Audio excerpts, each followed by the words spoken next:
Hello दोस्तों, कैसे हैं आप सभी। स्वागत है आप सबके अपने YouTube channel the Edu academy पर। दोस्तों, आज का जो हम इम्पॉर्टेंट टॉपिक यहाँ पे डिस्कशन करने वाले हैं वो है भारत के प्रमुख नदियों के बारे में हम यहाँ पे डिस्कशन करेंगे। और उसके लगभग जो है 100% को हम यहाँ पर देखेंगे, जो काफ़ी इम्पॉर्टेंट होगा। आप यहाँ पर देख सकते हैं कि किस टाइप के प्रश्न मैं यहाँ पे लेकर के आता हूँ। एक सीरीज के रूप में आपको यहाँ पर देखने को मिल जाएगा। ये आप कुछ प्रश्न यहाँ पर थंबनेल में भी देख सकते हैं। इसी टाइप के बहुत ही इंपॉर्टेंट प्रश्न जो अभी तक के एग्जाम में नदी से रिलेटेड जो भी प्रश्न पूछे गए हैं उनको हम यहाँ पर डिस्कशन करेंगे। आप अगर बिहार पुलिस और चाहे खास करके बिहार पुलिस और बिहार स्टेट का कोई भी एग्ज़ाम देने की तैयारी कर रहे हैं, बीपीएससी की तैयारी कर रहे हैं, तो उसके लिए ये काफ़ी इंपॉर्टेंट हो जाता है। और इस टॉपिक से 1 से 2 प्रश्न जो है आपको देखने को हर हाल में मिलेगा ही आपको एग्ज़ाम में। तो चलिए शुरू करते हैं आज का टॉपिक। और उससे पहले दोस्तों, अगर आपको डिटेल में कुछ पढ़ना है, जैसे नदी के बारे में अगर डिटेल में पढ़ना है, तो नदी के बारे में फुल्ली डिटेल क्लास हर नदी के बारे में यहाँ पे पढ़ा दिया गया है। आपको इसी चैनल पे जाकर के देखने को मिल जाएगा। उससे पहले अगर आप लोगों ने ये टॉपिक नहीं देखा होगा, जैसे गवर्नर जनरल वगैरह के बारे में नहीं देखा होगा, तो स्पेशली उसका वीडियो बनाया हुआ है।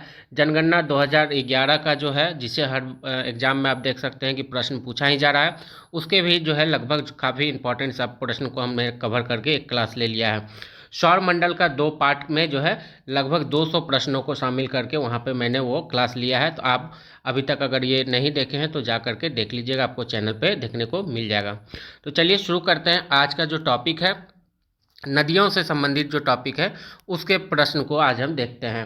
और उसमें पहला प्रश्न आता है कि हिमालय पार की नदियाँ कौन सी हैं। हिमालय पार की नदियाँ कौन सी हैं। तो प्रमुख 3 नदियाँ हिमालय पार की हैं, ब्रह्मपुत्र, सिंधु और सतलज। कौन कौन? ब्रह्मपुत्र, सिंधु और सतलज। अगला प्रश्न है कि गंगा नदी को बांग्लादेश में किस नाम से जाना जाता है। गंगा नदी को बांग्लादेश में पद्मा के नाम से जाना जाता है। किस नाम से जाना जाता है? तो पद्मा के नाम से जाना जाता है। क्लियर है। अगला प्रश्न देख लेते हैं। अगला प्रश्न है कि गंगा एवं ब्रह्मपुत्र की संयुक्त जलधारा किस नाम से जानी जाती है। यानी कौन कौन? गंगा और ब्रह्मपुत्र नदी की जो संयुक्त जलधारा होती है उसे किस नाम से जाना जाता है? तो उसे जो है मेघना के नाम से जाना जाता है। क्लियर है।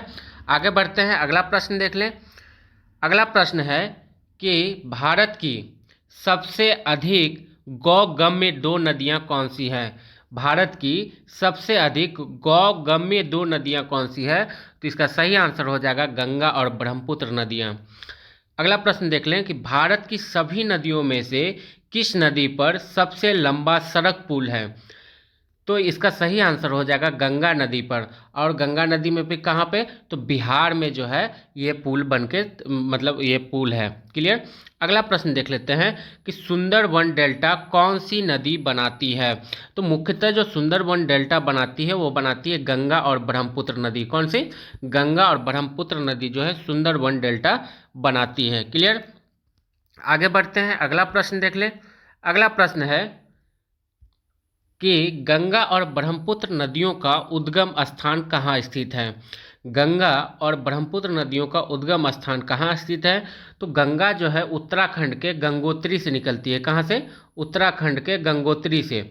और वहीं पर जो है ब्रह्मपुत्र कहाँ से निकलती है? तो ये निकलती है तिब्बत से। क्लियर है। तो गंगा कहाँ से? उत्तराखंड से। और ब्रह्मपुत्र तिब्बत से। अगला प्रश्न देख लेते हैं कि तिब्बत में बहने वाली नदी सांगपो किस राज्य से होकर भारत में प्रवेश करती है। यानी तिब्बत में बहने वाली नदी जो है सांगपो किस राज्य से होकर भारत में प्रवेश करती है? तो ये जो है अरुणाचल प्रदेश से होकर के भारत में प्रवेश करती है। नेक्स्ट प्रश्न देख ले कि सिंधु नदी की लंबाई उतनी ही है जितनी कि ब्रह्मपुत्र नदी की। यानी सिंधु नदी और ब्रह्मपुत्र नदी की दोनों की लंबाई बराबर है।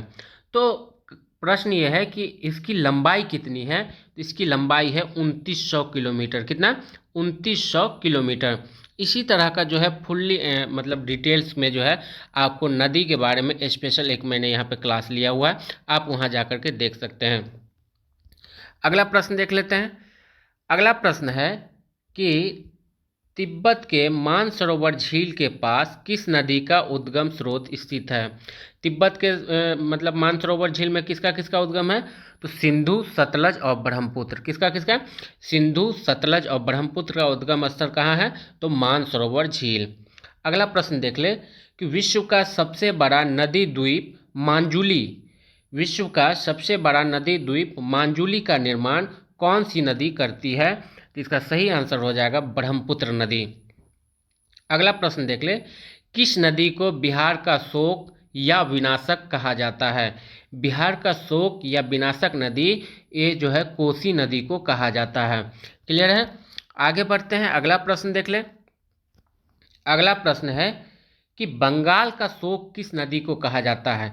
जिस तरह से बिहार का शोक जो है कोसी नदी को कहा जाता है, उसी तरह से बंगाल का शोक दामोदर नदी को कहा जाता है। किसे? दामोदर नदी को। अगला प्रश्न देख ले, वो दो प्रमुख नदियां कौन सी है जो अमरकंटक पठार से निकलती है परंतु अलग अलग दिशाओं में बहती है? तो जो वो दो नदियों के बारे में पूछा जा रहा है, जो निकलती तो है अमरकंटक के पठार से, लेकिन उन दोनों का बहने का दिशा जो है वो अलग अलग है। तो ये है नर्मदा और सोन नदी, जो है अमरकंटक की पहाड़ियों से निकलती है, पठारों से निकलती है, परंतु इनका जो है बहने का दिशा अलग अलग है। अगला प्रश्न देख ले कि तवा किसकी सहायक नदी है? तवा भी एक नदी का नाम है, तो पूछा जा रहा है कि तवा किस नदी की सहायक नदी है? तो तवा जो है मुख्यतः नर्मदा का जो है एक सहायक नदी है। क्लियर? आगे बढ़ते हैं, अगला प्रश्न देख ले। अगला प्रश्न है कि कौन सी नदी प्रारंभ में अरुण नदी के नाम से जानी जाती थी? कौन सी नदी प्रारंभ में अरुण नदी के नाम से जानी जाती थी? तो इसका सही आंसर हो जाएगा कोसी नदी, जो है जिसे प्रारंभ में अरुण नदी के नाम से जाना जाता था। अगला प्रश्न देख ले, किस नदी को उड़ीसा का शोक नदी कहा जाता है? किस नदी को उड़ीसा का शोक नदी कहा जाता है? तो महानदी को उड़ीसा का शोक नदी कहा जाता है। अगला प्रश्न देख ले, चंबल नदी का स्रोत कहाँ स्थित है? चंबल नदी का स्रोत कहाँ स्थित है? तो ये जो है इंदौर के समीप जाना पाव पहाड़ी के पास स्थित है। कहाँ पे चंबल नदी का स्रोत कहाँ है? तो इंदौर के समीप जाना पाव पहाड़ी के पास इसका स्रोत है। आगे बढ़ते हैं, अगला प्रश्न देख ले। अगला प्रश्न देखने से पहले दोस्तों, अगर आप लोगों ने अभी तक हमारे चैनल द ईडू एकेडमी को सब्सक्राइब नहीं किया है तो सब्सक्राइब जरूर कर लीजिएगा। मात्र 2 सेकंड का टाइम लगता है दोस्तों, और कोई पैसा चार्ज नहीं लगता है, तो कृपया इतना ज़रूर सपोर्ट कीजिएगा और इस वीडियो पे लाइक, कमेंट और शेयर जरूर कीजिएगा। आगे बढ़े, अगला प्रश्न देख ले कि भारत में लवन नदी के नाम से किसे जाना जाता है? भारत में लवन नदी के नाम से किस नदी को कहा जाता है? तो लूनी जो नदी है उसे लवन नदी के नाम से भी जाना जाता है। अगला प्रश्न देख ले कि कौन सी नदी भेड़ा घाट के समीप कपिलधारा जलप्रपात का निर्माण करती है? यानी कौन सी नदी भेड़ा घाट के समीप, यहाँ पे थोड़ा सा टाइपिंग मिस्टेक हो गया है, यहाँ समीप होगा, भेड़ा घाट के समीप कपिलधारा जलप्रपात का निर्माण करती है? तो नर्मदा नदी करती है। क्लियर है? आगे बढ़े, अगला प्रश्न देख ले कि कौन सी नदी ज्वार नदमुख का निर्माण करती है? कौन सी नदी ज्वार नदमुख का निर्माण करती है? तो इसका सही आंसर हो जाएगा नर्मदा नदी जो है ज्वार नदमुख का निर्माण करती है। आगे बढ़े, अगला प्रश्न देख लेते हैं। अगला प्रश्न देखते हैं।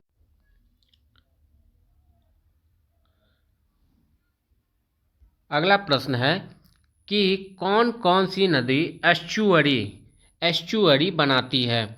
तो एस्चुअरी बनाने वाली नदियां कौन कौन सी हैं? नर्मदा, ताप्ती और मांडवी जो है, ये 3 नदियां जो है मेनली एस्चुअरी का निर्माण करती हैं। अगला प्रश्न देख ले, कौन कौन सी प्रमुख नदियां डेल्टा का निर्माण करती हैं? कौन कौन सी प्रमुख नदियां डेल्टा का निर्माण करती है? तो गंगा, गोदावरी और महानदी जो है, ये तीनों नदी मुख्यतः जो है डेल्टा का निर्माण करती है। अगला प्रश्न देख ले, महानदी, नर्मदा तथा सोन नदियां कहाँ से निकलती है?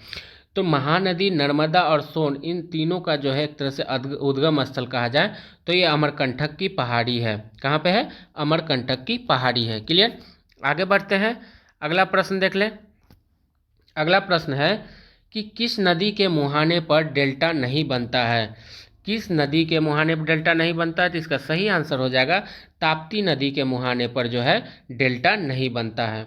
अगला प्रश्न देख लेते हैं कि दक्षिण भारत के पठारी प्रदेश को कौन सी नदी दो भागों में विभाजित करती है? दक्षिण भारत के पठारी प्रदेश को कौन सी नदी दो भागों में विभाजित करती है? तो इसका सही आंसर हो जाएगा नर्मदा नदी जो है दो भागों में विभाजित करती है। अगला प्रश्न देख ले, दक्षिण भारत की नदियों में सबसे लंबी नदी कौन सी है? दक्षिण भारत की सबसे लंबी नदी कौन सी है? तो गोदावरी इसका सही आंसर हो जाएगा। आगे बढ़ते हैं, अगला प्रश्न देख ले। अगला प्रश्न है कि गोदावरी नदी का उद्गम स्थल कहाँ स्थित है? गोदावरी नदी का उद्गम स्थल त्रियंबक गांव है। कहाँ पे? त्रियंबक गांव में जो है वहाँ से ही गोदावरी नदी का उद्गम स्थल माना जाता है। अगला प्रश्न देख ले, वैनगंगा तथा पेनगंगा, वैनगंगा तथा पेनगंगा किस नदी की सहायक नदियां हैं? इसका सही आंसर हो जाएगा गोदावरी की जो है वैनगंगा और पेनगंगा सहायक नदियां हैं। अगला प्रश्न देख ले, कावेरी नदी का उद्गम स्रोत कहाँ है? कावेरी नदी का उद्गम स्रोत ब्रह्मगिरी की पहाड़ियाँ के पास है। कहाँ पे? ब्रह्मगिरी की पहाड़ियों के पास से कावेरी नदी का उद्गम स्रोत माना जाता है। अगला प्रश्न देख लेते हैं, कावेरी नदी जल विवाद, कावेरी नदी जल विवाद किन दो राज्यों के मध्य है? तो कर्नाटक और तमिलनाडु के बीच जो है कावेरी नदी का जल विवाद है। अगला प्रश्न देख ले कि किस नदी को दक्षिण भारत का गंगा कहा जाता है? किस नदी को दक्षिण भारत का गंगा कहा जाता है? तो इसका सही आंसर हो जाएगा कावेरी नदी को दक्षिण भारत का गंगा कहा जाता है। अगला प्रश्न देख लेते हैं, कृष्णा नदी का उद्गम स्थल कहाँ स्थित है? कृष्णा नदी का उद्गम स्थल कहाँ स्थित है? तो महाबलेश्वर में। कहाँ पे? महाबलेश्वर में। क्लियर है? आगे बढ़ते हैं, अगला प्रश्न देख लें। अगला प्रश्न है कि दामोदर नदी किस जगह से निकलती है? दामोदर नदी किस जगह से निकलती है? तो ये छोटा नागपुर पठार के समीप से निकलती है। अगला प्रश्न देख लेते हैं, बिहार में बहने वाली नदियों में से किसका उद्गम स्थल अमरकंटक में है? तो बिहार में बहने वाली कौन सी नदी? सोन नदी का जो है उद्गम स्थल अमरकंटक की पहाड़ियों से है। अगला प्रश्न देख लेते हैं, भारत की नदियों में से सबसे अधिक अपने रास्ते परिवर्तित करने वाली कौन सी नदी है? भारत की नदियों में से सबसे अधिक अपने रास्ते परिवर्तित करने वाली कौन सी नदी है? तो कोसी नदी है। इसी कारण बिहार में जो बाढ़ आता है और बिहार का शोक कोसी नदी को इसलिए कहा जाता है कि इसका एक कोई निश्चित जो है कहा जाए कि रास्ता नहीं है, ये अपने मतलब उस समय के उफान के अनुसार अपना रास्ता जो है बदलते रहती है और बहुत ज़्यादा तबाही लाती है बिहार में। क्लियर है? समझ गए हैं? आगे बढ़ते हैं, अगला प्रश्न देख लें। अगला प्रश्न है कि हिमालय को काटकर एवं बहाकर, हिमालय को काटकर एवं बहकर आने वाली नदियां कौन कौन सी है? तो ब्रह्मपुत्र, सतलज तथा सिंधु जो है ये तीन नदियां क्या करती है? हिमालय को काटकर और बहाकर उसके साथ जो है ये बाहर आती है। अगला प्रश्न देख ले, प्रायद्वीपीय भारत की सबसे बड़ी नदी कौन सी है? प्रायद्वीपीय भारत की सबसे बड़ी नदी कौन सी है? तो गोदावरी नदी इसका सही आंसर हो जाएगा। अगला प्रश्न देख लेते हैं, प्रसिद्ध सरदार सरोवर बांध किस नदी पर स्थित है? प्रसिद्ध सरदार सरोवर बांध जो है नर्मदा नदी पर स्थित है। क्लियर है? आगे बढ़ते हैं, अगला प्रश्न देख लें। अगला प्रश्न है कि कृष्णा नदी की प्रमुख सहायक नदियां कौन कौन सी हैं? कृष्णा नदी की प्रमुख सहायक नदियां कौन कौन है? तुंगभद्र, मालाप्रभा तथा घटाप्रभा। कौन कौन सा? तुंगभद्र, मालाप्रभा तथा घटप्रभा जो है ये तीन प्रमुख जो है सहायक नदियां किसका? तो कृष्णा नदी की। अगला प्रश्न देख लेते हैं, कौन सी नदी कच्छ के रनों में समाहित होती है? यानी कच्छ कहाँ पे? गुजरात में कहा जाए तो लूनी नदी जो है कच्छ में जो है समाहित होती है। अगला प्रश्न देख लेते हैं, भागीरथी और अलकनंदा जिस जगह पर गंगा से मिलती है उसे क्या कहा जाता है? यानी भागीरथी और अलकनंदा का गंगा में जो है संगम जहाँ पे होता है उसे क्या कहा जाता है? तो उसे कहा जाता है देव प्रयाग। क्लियर है? आगे बढ़ते हैं, अगला प्रश्न देख लें। अगला प्रश्न है कि सिंधु नदी का उद्गम स्थल कहाँ स्थित है? तो सिंधु नदी कहाँ से निकलता है? मानसरोवर झील से। क्लियर है? अगला प्रश्न है, गोदावरी नदी मुख्यतः किन राज्यों से होकर बहती है? तो गोदावरी नदी जो किन किन राज्यों से गुजरती है? तो महाराष्ट्र, तेलंगाना तथा आंध्र प्रदेश से होकर के गुजरती है। अगला प्रश्न देख लेते हैं, भारत में सबसे ऊंची ज्वारीय ज्वार भित्ति वाली नदी कौन सी है? भारत में सबसे ऊंची ज्वार भित्ति वाली नदी कौन सी है? तो वो उसका सही आंसर हो जाएगा हुगली नदी है। क्लियर? अगला प्रश्न देख लेते हैं कि भारत में सबसे बड़ा नदी मुख किस नदी के मुख पर है? भारत का सबसे बड़ा नदी मुख किस नदी के मुख पर है? तो इसका सही आंसर हो जाएगा हुगली नदी पर। अगला प्रश्न देख लेते हैं, पंजाब के निर्माण में सबसे महत्वपूर्ण नदी कौन सी है? तो पंजाब के निर्माण में सबसे महत्वपूर्ण नदी कौन सी है? सिंधु। अगला प्रश्न देखते हैं, कौन सी नदी विंध्य तथा सतपुड़ा पर्वत श्रृंखला के मध्य से होकर गुजरती है? इसका सही आंसर हो जाएगा नर्मदा। कौन सी नदी विंध्य तथा सतपुड़ा पर्वत श्रृंखला से मध्य होकर गुजरती है? तो नर्मदा नदी गुजरती है। क्लियर है? आगे बढ़ते हैं, अगला प्रश्न देख लें। अगला प्रश्न है कि कौन सी नदी अंततः अरब सागर में जाकर के गिर जाती है? तो नर्मदा नदी जो है अंततः कहाँ गिरती है? तो अरब सागर में जाकर गिर जाती है। अगला प्रश्न देख लेते हैं, किस नदी का उद्गम स्थल नेपाल में है और वह गंगा नदी में जाकर मिलती है? तो कोसी जो है इसका उद्गम स्थल नेपाल में है और ये नेपाल से होकर के बिहार के क्षेत्रों में आती है और अंततः कहाँ पे? गंगा में जाकर समाहित हो जाती है। अगला प्रश्न देख लेते हैं, भारत में यरलुंग जंगबो नदी, क्या नाम है? यरलुंग जंगबो नदी को किस नाम से जाना जाता है? तो ब्रह्मपुत्र नदी, यानी ब्रह्मपुत्र नदी का एक नाम आपको यरलंग जंगबो नदी भी याद रखना है। क्लियर? आगे बढ़ते हैं, अगला प्रश्न देख ले। भारत के किस नदी को जैविक मरुस्थल कहा जाता है? तो दामोदर नदी को जो है जैविक मरुस्थल के नाम से भी जानते हैं। अगला प्रश्न देख लेते हैं, अलकनंदा के साथ वो नदी कौन सी है जिसके संगम पर रुद्रप्रयाग स्थित है? अलकनंदा के साथ वो नदी कौन सी है जिसके संगम पर रुद्रप्रयाग स्थित है? तो मंदाकिनी। क्लियर? अगला प्रश्न देख लेते हैं, कौन सी नदी मध्य प्रदेश से निकलती है और खंभात की खाड़ी में गिरती है? तो इसका सही आंसर हो जाएगा माही नदी। कौन सी नदी मध्य प्रदेश से निकलती है और खंभात की खाड़ी में गिरती है? तो माही नदी निकलती है। क्लियर? अगला प्रश्न देख लेते हैं कि अगला प्रश्न है कि भारत की गंडक नदी को नेपाल में किस नाम से जाना जाता है? तो वहाँ पे जो है गंडक नदी को नारायणी नदी के नाम से जाना जाता है। अगला प्रश्न देख ले कि दूध गंगा नदी किस राज्य में अवस्थित है? तो ये जो है जम्मू और कश्मीर में स्थित है। कौन सा? तो दूध गंगा। अगला प्रश्न देख ले, भारत और नेपाल के मध्य कौन सी नदी सीमा बनती है? तो उसका सही आंसर हो जाएगा पिंडर। कौन सा? भारत और नेपाल के मध्य कौन सी नदी सीमा बनती है? पिंडर। क्लियर? आगे बढ़ते हैं, अगला प्रश्न देख ले। अगला प्रश्न है कि यमुना नदी और किस नाम से जानी जाती है? तो यमुना नदी को जो है कालिंदी नदी के नाम से भी जाना जाता है। अगला प्रश्न देख लें कि केन नदी किसकी सहायक नदी है? तो केन जो है मुख्यतः यमुना की जो है सहायक नदी है। अगला प्रश्न है कि भारत और बांग्लादेश के बीच एक जिस नदी को लेकर विवाद है उस नदी का नाम क्या है? तो तीस्ता नदी के कारण ही तीस्ता नदी का विवाद भारत और बांग्लादेश के बीच चलता है। क्लियर है?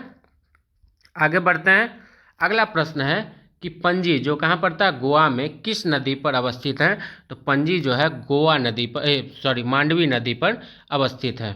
अगला प्रश्न देख लेते हैं, गोदावरी नदी के किनारे स्थित प्रमुख शहर कौन कौन से हैं? तो गोदावरी नदी के किनारे कौन कौन से प्रमुख शहर पड़ते हैं? तो नासिक, राजमुंद्री और नांदेड़ जो है ये 3 प्रमुख शहर जो है किसके नदी? तो गोदावरी नदी के किनारे अवस्थित हैं। अगला प्रश्न ले कि उज्जैन किस नदी के किनारे स्थित है? उज्जैन जो है शिप्रा नदी के किनारे स्थित है। किसके? तो शिप्रा नदी के किनारे स्थित है। तो दोस्तों यहाँ पे 100 क्वेश्चनों का ये सीरीज यहाँ पे समाप्त होता है। हमने जो है लगभग 100 प्रश्न यहाँ पर देख लिए हैं। किससे? तो नदियों से रिलेटेड।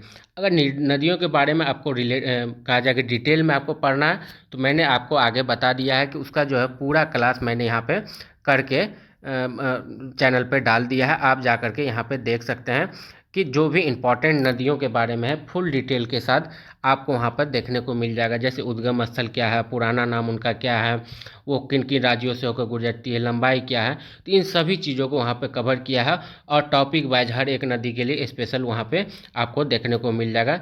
तो आपको यहाँ पे जो है जाना है इसी चैनल पर, ये वीडियो आपको देखने को मिल जाएगा ये क्लास। और जनगणना के बारे में आपको पढ़ना है तो उसके भी कुछ प्रश्न मैंने वहाँ करवा दिए हैं, सौरमंडल के इंपॉर्टेंट क्वेश्चन करवा दिए हैं। और भी बाकी जो है हिस्ट्री के भी काफ़ी इंपॉर्टेंट सब जो है 100 जो है जीके का जो सीरीज चल रहा है उसमें मैंने करवा दिया है। आशा करता हूँ आपको ये वीडियो पसंद आया होगा। अगर ये वीडियो आपको पसंद आया है तो इस वीडियो को लाइक, कमेंट और शेयर जरूर कीजिएगा।